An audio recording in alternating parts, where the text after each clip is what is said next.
All right. So it's been a while since hopped on and done one of these. Um, so forgive us for the lack of professionalism. Babysitting today, so if you hear any background noises, don't worry about it. But today we have Aaron Sawyers joining us. He is a producer as well as what he's joining us today as is director of No Till on the Plains. So I'll kind of let him give himself a little bit of introduction, and then we'll get into kind of what they've had going on this summer and what they do have going on later this summer. So, Aaron. Yeah, so like Tyrell said, I'm a producer. I like to say I'm a producer first, and then I wear my no-till hat second. So I kind of unique a little bit that I'm actively engaged in agriculture. I like the perspective that I share, stake in the game with producers. So I've just been just over 2 years. It was 2 years the 1st of May in this position. So kind of hitting the ground running and trying to have quality educational events throughout a great big target area of the plains. So it's hard to reach that audience. So, what kind of stimulated this conversation was I had posted a kind of just some pictures of the event that you guys held up at Nebraska on TikTok and had some people ask questions about what it was all about. They hadn't really heard of the organization. So, if you could just kind of give a quick recap, kind of what the event was. I know it was kind of a multi-day thing, but Notes on the Plains was really only part of the one day. But if you can just get a recap of what the whole event was, and we can go from there. Right. So I'm going to start off with our mission, and I'll just read it. No Till on the Plains is a 501c3 nonprofit educational organization whose mission is to provide education and networking on agriculture production systems that model nature. So you mentioned we went up to Nebraska, to the Sandhills, and did a grazing conference up there. What better way to mimic nature than go to the prairie, right? Mother Nature's best. So it's kind of a different uh, twist of what our traditional meetings were. Of usually we have a large portion of it in production agriculture's row crop on our meetings, and maybe we'll have a grazer. Uh, last year we were at Logan Priveno's. He talked about grazing, but we had a farmer, is working with farmers. So this Nebraska thing was a little more tailored on the native range. We had Logan come again. It was the first time I'd heard Kevin Sedovic speak. I'd heard good things about him and watched him on YouTube talk about why we need diversity in rangeland, and you just take those same plant families and put them into cropland, and they provide the same benefits a lot of times. Trying to think who else. Matt McGinn, like you said, I got to spend the whole day before with him, half the day on his place and half the day in the afternoon on a neighbor as their recovery from a wildfire.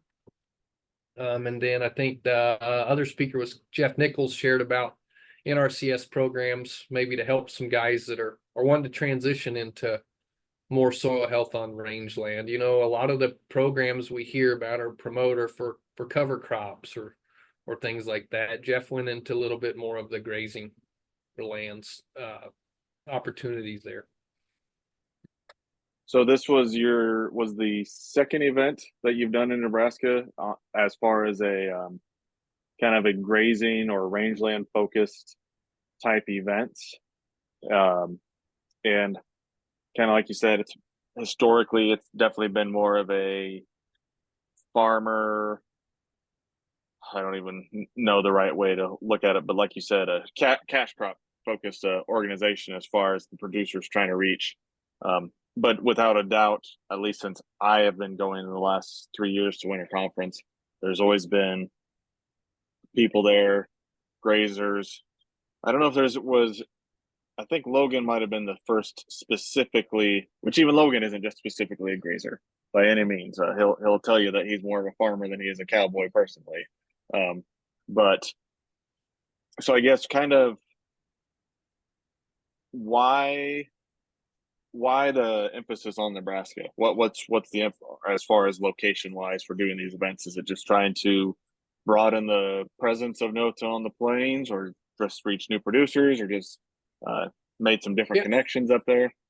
right. So a little bit of all the above. That Western Nebraska uh, is definitely an area that we want to gain footprint on. Like I said, we're of the plains, so I've been from Dallas, Texas to Bismarck, North Dakota, from Burlington, Colorado to Sensoa Mound, Wisconsin in the last 2 years of really trying to uh, reach out and meet people where they're at, right? You'll say the best thing about Nota on the Plains meetings, conference is the networking and the people you meet, right? Yep. So it's even better when we get to go to other areas. I hadn't been to the Sandhills for close to 20 years. I used to work out there a little bit when I worked for a traveling veterinarian, and I just love the country, the people, the really, down to earth people, and just a neat area. Hmm. They're really, really unique, uh, different than you and I are at. Of they got a ton of water just right on top of the Yeah. ground Yeah. everywhere out there. So it's kind of Yep. neat to go there and see, how most of those guys are trying to manage that to the best of their ability. Right. Right. Well, and give me 1 second. Okay, and we're back. Had a intruder on the field, so had to get him taken care of. Mhm. But but yeah, it is definitely a very very unique landscape as far as just the differences, and they have different challenges than a lot of areas, and I don't. I think one of their challenges historically is not lack of moisture. Historically, I know last year that area was relatively dry, but there is a lot. I feel like in a large part, at least right there around Broken Bow, where we were in particular, there's lots of room for improvement on a lot of acres because of whether it's the cedar tree, which that's simply that's a big issue that affects a lot of the areas on the especially the southern plains, and I would say Nebraska is kind of the northern extent of it for the most part. But I mean, their native pastures, a lot of them are no longer native pastures. They have a lot of brome encroachment into those areas that I don't know how they deal with, or how they're going to address that issue, because it is an issue from a livestock production standpoint, because it doesn't exactly have much good by this time of year. So, Right, um, and you're talking a little bit of the invasives of the mhm, prairies, one of the most threatened biomes in the entire, it is in the country, but in the world. yep, We hear a lot about rainforest, deforestation, but we don't talk much about the destruction of the prairie and the lungs of the whole, of North America. Most of that was prairie of perennial pastures. So it's humbling to go to these places where you have fragmented areas, and then usually you have really neat wildlife species in those areas too. mhm, uh, right, Prairie chickens and grouse and that kind of stuff. So kind of unique. Like you said, everybody has their own issues in their area, but really right. pretty country. Yes, yes, and like I said, lots of potential just because of the availability of moisture. So I guess before we really talk about anything else, what what do you guys as an organization, what do you hope that the future looks like in the state of Nebraska as far as events, and specifically potentially kind of grazing rangeland focused events? Right. So I think we need to keep, moving around. I went the day before and listened to Nebraska Grazing Lands Coalition tour. Like I said, I was on two ranches, the McGinn Ranch and the Cooksley Ranch, touring after they had a wildfire, about 14 months before that, touring the Probably something Sandhills like that. Yeah. and Yep. yep, Yep. seeing their recovery. We had gone through a couple big fires here in Kansas. So different soil, so different recovery, different plant species, everything's different. But the hope of it is just to continue to meet people where they're at and, form that network. Like we heard several times last year, you said your TikTok comment of some people, didn't know much about the organization. Most cowboys that I know that wear a cowboy hat, mine's sitting over here on the side, say, well, why would I want to come to No Till on the Plains Winter Conference? That's a farmer conference. So trying to break that stigma a little bit of, soil health is soil health, regardless of whether we're dealing with a high tunnel on a quarter acre or 40,000 acre ranch or a 10,000 acre row crop operation, right? We Right. need to take either care of our resource for the future and for current and that uh, what I know is economic times are tough right now for everybody. So I always like the little adage that, farmers need cows and cows need farmers, right? Makes a Right. good place Yep. to make forage. So Yep. uh trying to gain some interest, get some publicity, for the organization of, hey, come see us at Winter Conference. I found a couple guys out there that would be tremendous speakers for our Winter Conference, would really resonate well, have a really good story. I just got to see what year they fit in with, kind of the theme or who we've already got planned. Because this is what's hard. I'm getting speakers for 2025 and 2026 right now. Right. And one guy commented, as long as I'm alive, good Lord willing, I'll come in 26. So Right. Right. it's the balancing act. So it's nice to be able to travel, learn, and meet new people, and then rob their ideas and bring them home. Right. Right. Yep. Yep. Nope. Like I said, it was by no means the largest event that you had done up there, but it was definitely different than the other events that I have been to in the past with Notes on the Plains. It's definitely more, um, I, what's the word I want to use? It was just a different event. It had a very different focus. Um, very low key, very low key. Nothing. It was just basically exchanging, networking, information, sharing. Uh, like you said, Kevin Savitic, correct? Yep, he was a very good, very good for university research, if I can put it Yeah, and that way. it's As far as yeah, not what you would expect with a presentation called Flower Power, right? right, right, right, yeah, it was very interesting, very interesting, and yeah, I think I can see why he's kind of why that's been a from what he said it's a popular presentation because it's just it's I mean we're in Kansas, you know how it is. We're not exactly known as a oh look at all the native wildflowers we have in our pastures. No, you're from an area similar that I am, that when we start seeing too many Forbes, you see the Mm-hmm. airplanes rolling and they're Right, aerial flying uh some type of broadleaf herbicide because the weeds are choking out the grass. Well, right, right, you saw Kevin's thing of they provide minerals uh and nutrition. So it's like why would you want to supplement with something that you could just grow on your own? right, Uh, right, so this whole thing of rangeland health uh, is important to me. But as you know me, I'm more of a grazer than I am a yep, farmer. I grew yep, up with a conventional dryland uh, upbringing, where conventional tillage here had. I'm the fourth generation here, first generation no tiller.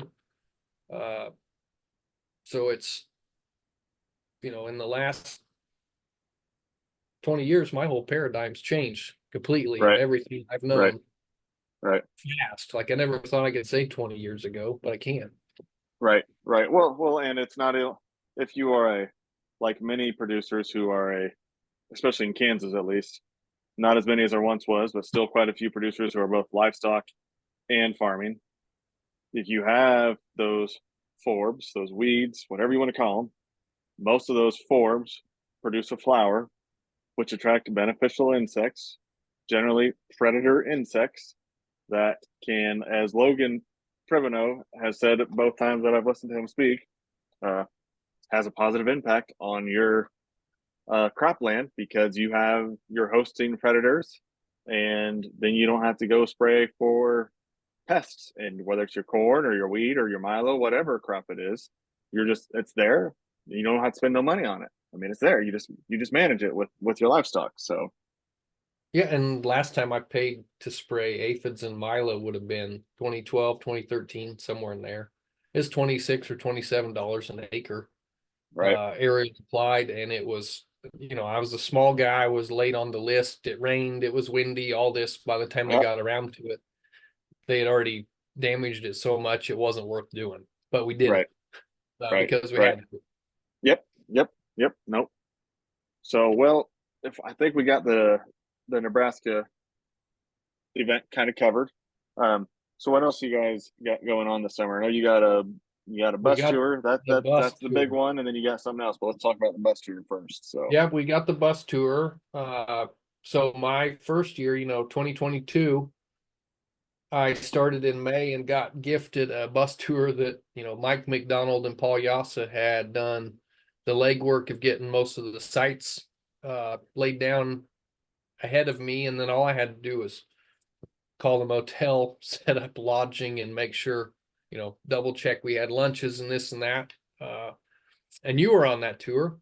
hmm And we seemed like the common denominator in that was everybody loved the tour, liked at least something about each stop we had, but everybody said we didn't get to spend enough time anywhere. We hmm just unload off the bus, get on the bus. So I took that into the planning process of this of we're going to spend either the whole afternoon or the whole morning at each place. So a new one that we didn't go on last time would be Rick Beavers. I've Yep. never been to Rick's. I know he's a long time no-till board member, so it's good to go out and see what he's doing. I think he's actually retired ish, and his son's doing things, but he's going to be there. So go there, see him, have a barbecue with him, get a network fellowship with him, and then head a little bit further north. And then the next morning, hopefully at 8 o'clock in the morning, we're getting into the Minokan farm and spending the whole morning with Jay and Daryl and eat lunch The with them. the Vatican City of soil health. Yeah. Yeah, I got a grant to help pay for this bus tour from Cargill. And I think I called uh, Minokan the Mecca of soil health. It's where Okay. everybody wants to go, Yep. right? Yep. Yep. Absolutely. So, Absolutely. and you were there. We only had 2 hours there last Yeah. time because we drove 2 hours there, had 2 hours, then we went to Doan's. So this will be a long first day. We have the bus can go like 500 miles in one day or 10 hours, and I'm going to push them 487 or 490. I'm going to use almost every one I can. That way we can be getting off the bus at 8 a.m. with Minokan and Right. spend. I want the grand tour. I don't want the 10 minutes in the high tunnel, 10 minutes over here. I want to be able to spend time and then be done and then go back and walk through and ask Right. questions. Right. Yep. Yep. Yep. That's yeah. It's uh yeah because they have so much going on. I mean, whether it's because yeah, when we were there, we didn't even get a chance to go check out the arboretum. We had a chance to go look at their 60-inch corn as far as fields and a perennial break, and that was all we had a chance to go look at field wise outside of Right. the worm. Well, what do you? Yeah, they're vermicompost Yeah, extra yeah, bunker deal or whatever. yeah. Yeah, Yep. I don't know what word to use, but because it's a pretty large scale thing that they got going on, and yeah, like I said, there's just so much to see and do there that yeah, it's that I, alone is worth hopping on a bus and going to go and see. I think it's another thing back to trying to do some of these events that actually tie into each other. Jay was at Winter Conference. Jay won the David Brandt Legacy Award. So I hmm think it's good. Anybody that was at Winter Conference that maybe wasn't on the bus tour, now they're going to get to go see Jay in the field. Right. Uh, Yep. I'm not saying he's different in the field than he is in person. It's just it's just different being there. Yep. When you get to see them and talk to them and, stick a spade in the ground and pop it up. Yep. I'm guessing we're going to see the famous white spade that's in every Oh yeah. picture, flipping up soil. So that'll be neat. And then, eat lunch with them. Then we're going to head to Jerry Doan's. And that was another one that we basically got a visit with them in a cover crop field. And then we went to the barn and we got to drink some beer and tour Yep. there and look at kind of their agro-tourism. Well, Yep. I said the biggest complaint we had was people want to see your grazing, whether we see bison, because they do bison and cattle, either one. Uh, Basically get to spend an entire afternoon with him. And then Right. I'd ask your opinion on this. Instead of hustling back south to go eat at a restaurant, we're working on having a social and a steak with him there at his barn. Yeah, and So, for those of you that haven't seen their event space, uh, let me just say, wow. I mean, it is very cool, is it very neat. Uh, copper jewel? Was that what they called it? That barn? Something like that. Yeah, Like something like that. they added on to an old barn that was built a long time ago. And you were there when we heard Jay's beer story of, making a recipe and patent it with the ranch's well water. And Yep. uh, so just kind of a neat thing. Oh yeah. Jerry's this guy, you text him or call him and he's really for furthering this soil health movement and for conservation. So, Yep. Yep. He's just a North Dakota cowboy. yep. That's, I mean, and yeah, he is what he appears to be. You get what you get. Yep. Yep. I Uh, called him Monday or Tuesday to go over some stuff. And he said, I need to call you back in 5 minutes. When he called me back, he was a North Dakota cowboy. He was messing with a swather and he was mad. Yeah. So he's like, he gets it. He's a good guy. But so then after we get done with that, we will head on south and stay at Gettysburg. That way we can wake up in the morning and have about a 1 hour drive to head to Dakota Lakes. Dakota Lakes was another one that I don't think we really got to see a whole lot, right? hmm We rode around on that deal, got off, looked, but in 2 hours, you really can't see much. I'd Right. rather spend time at one or two spots there because we saw what do we see? Cover crop behind Behind their wheat. wheat, I think and it was then behind maybe wheat. there was something behind flax. I can't remember. I know we looked at a cornfield with their irrigator, because he Yeah. always shows the irrigator, which I understand that. Um, then we went and looked at where they had taken out grass, native grass, but they They had a no-tilled it. yeah, they had a And switchgrass field. Yep. yeah, yep, because I could just show you that the difference in the soil from stuff that had never truly been worked with tillage to stuff that had been at one time and had transitioned to no-till. So yeah, no, So I can't. Dakota Lakes was not Minokan Farm for me, but by no means, I don't think vast majority of people have any idea or can appreciate the impact and the importance of the work that uh, Dwayne Beck has had on agriculture all up and down the high plains. Because whether people know it or not, if you're no-tilling today, it's basically because of the work done at Dakota Lakes Research Farm. right, and you saw this on the bus tour, and Beck would say it. He's like, you see a no-tiller, he's building a new house and putting up new bins, and Yep. and if he's not, that somebody else is buying him out. Yep. He's Yeah. done. And he talks about how he's talked about that in different podcasts. If you listen to how all sorts of new grain bins and stuff. And yeah, if you get up in that area, a lot of new grain bins are up, newer equipment in most areas.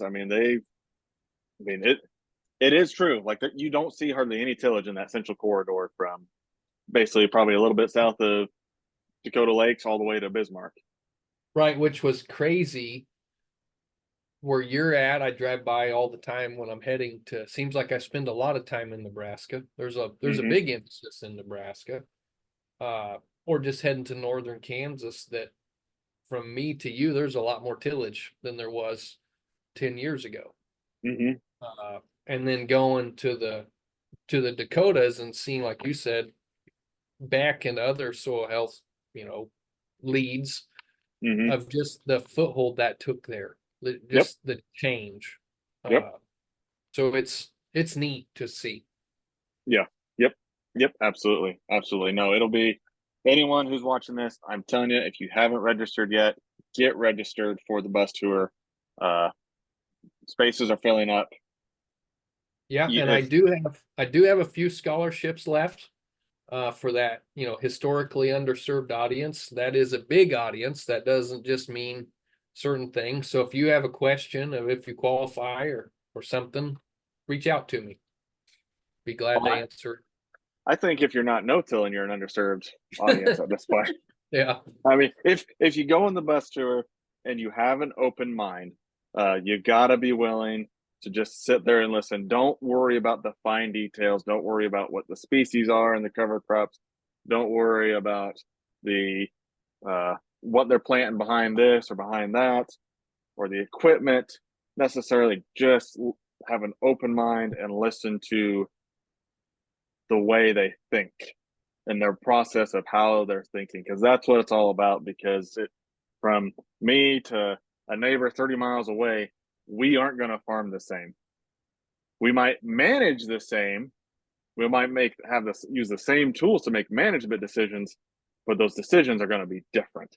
And so if you go on the Right. bus tour, like I said, it's not about the no-till or um, the cover crops or the 60-inch corn. That's not what it's about. It's about the systems thinking about the whole picture for more than just this year.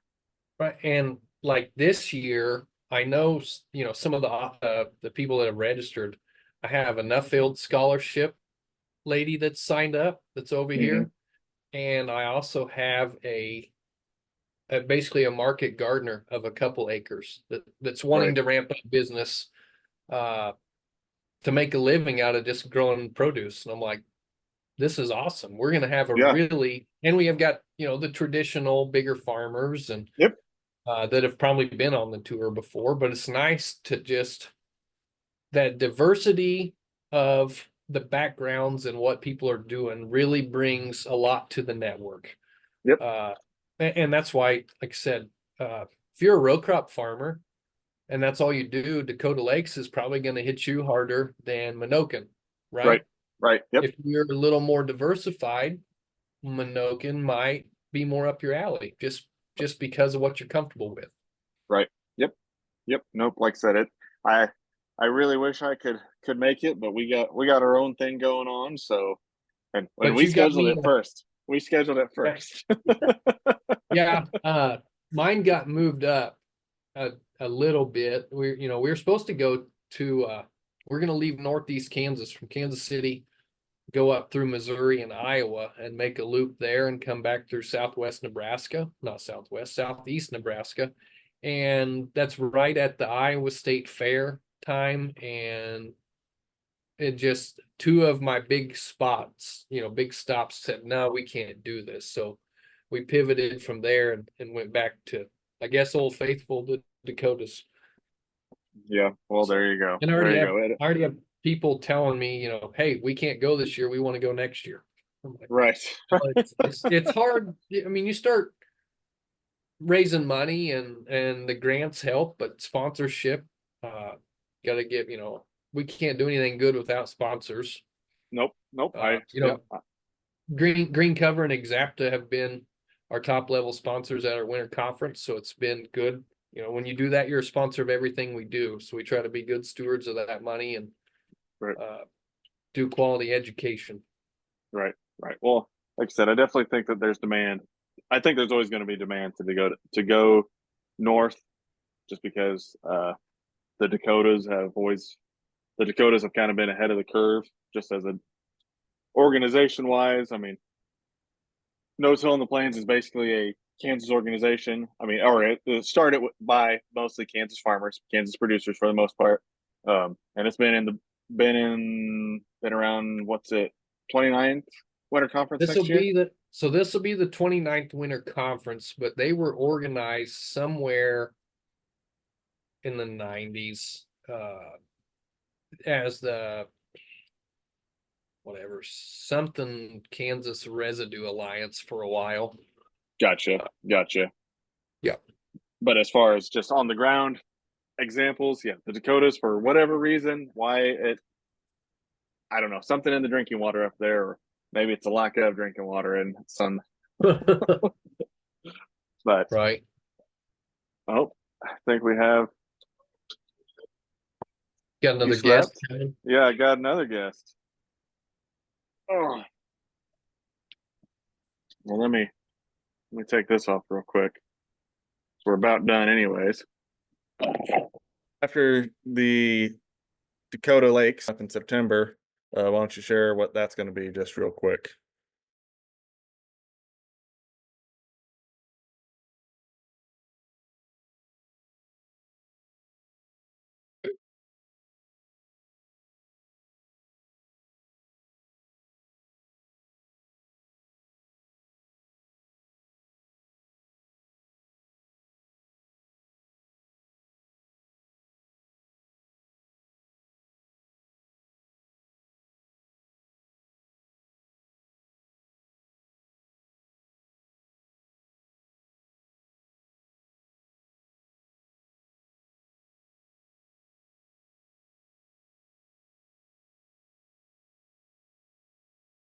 Closer to home.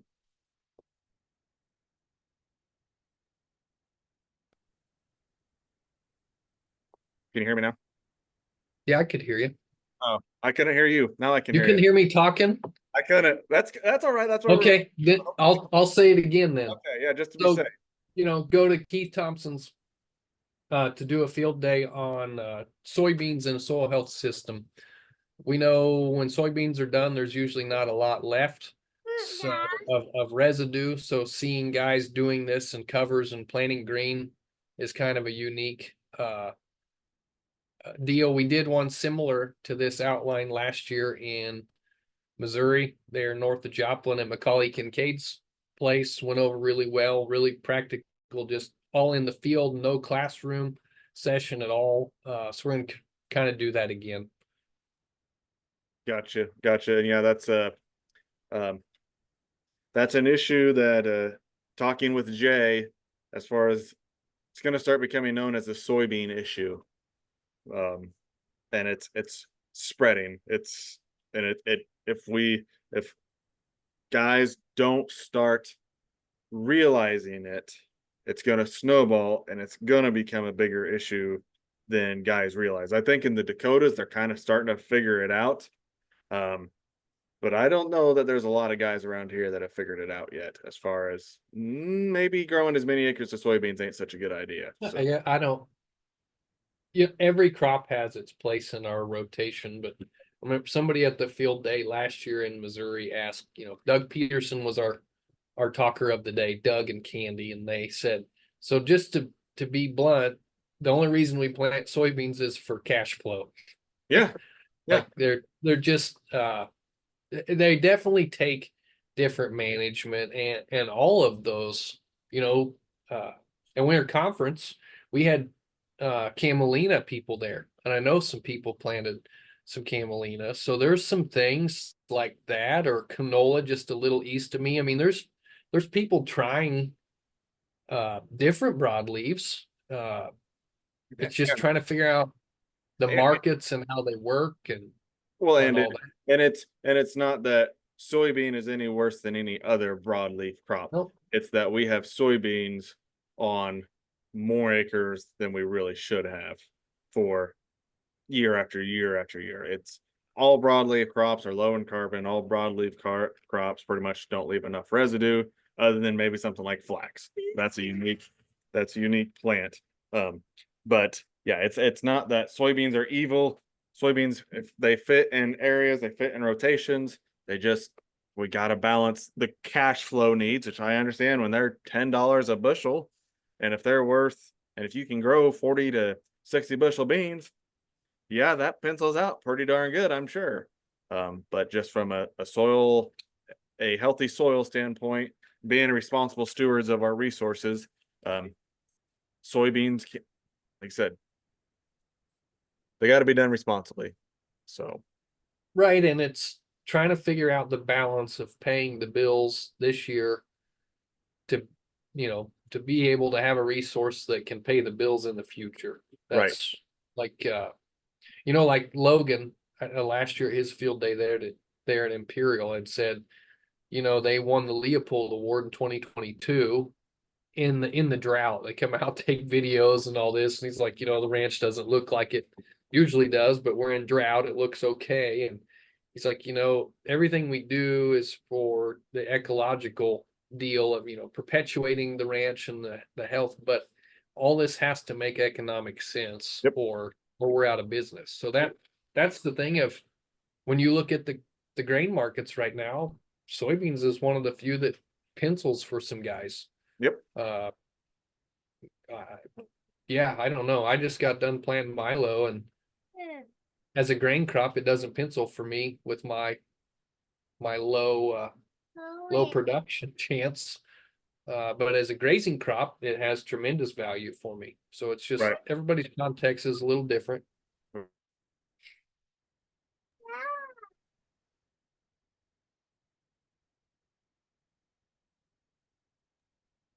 All right. Yeah, that's the joy of trying to do this with kids at home. It doesn't matter how well you plan, they're gonna get their screen time. So Yeah, my wife got home there about 5 minutes before we got on. So I dumped off the little girl upstairs and came downstairs, and I'm surprised I didn't have anybody else come down. So, yeah, yep, nope. It's all good. Like I said, or I'll just tell everybody now, this is definitely not top professional quality, but I'm not trying to capture quality of I'm trying to capture quality of content. That's what we're after, not presentation. We're definitely yeah, not after style points. So nah, it'll get the job done. what, buddy? Yeah, I know, I see it. So, well, do you have anything else that you wanted to cover real quick, like? Or does that kind of cover what you guys got going on? Where I can they find guess, well, you can find us at notill.org. Real easy. Follow us on, Facebook, Twitter. Uh, I try TikTok a little bit. I'm not a big influencer. I'll post a little on there. I'm no Tyrell or Russell Hedrick. Yeah. So TikTok is just kind of funny as far as how it I don't know.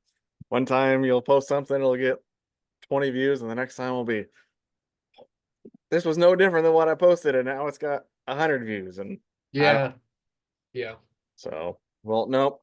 Thanks, Aaron, for hopping on real quick. yeah, Putting up with any technical difficulties, and yeah. Good. we will see you guys next time.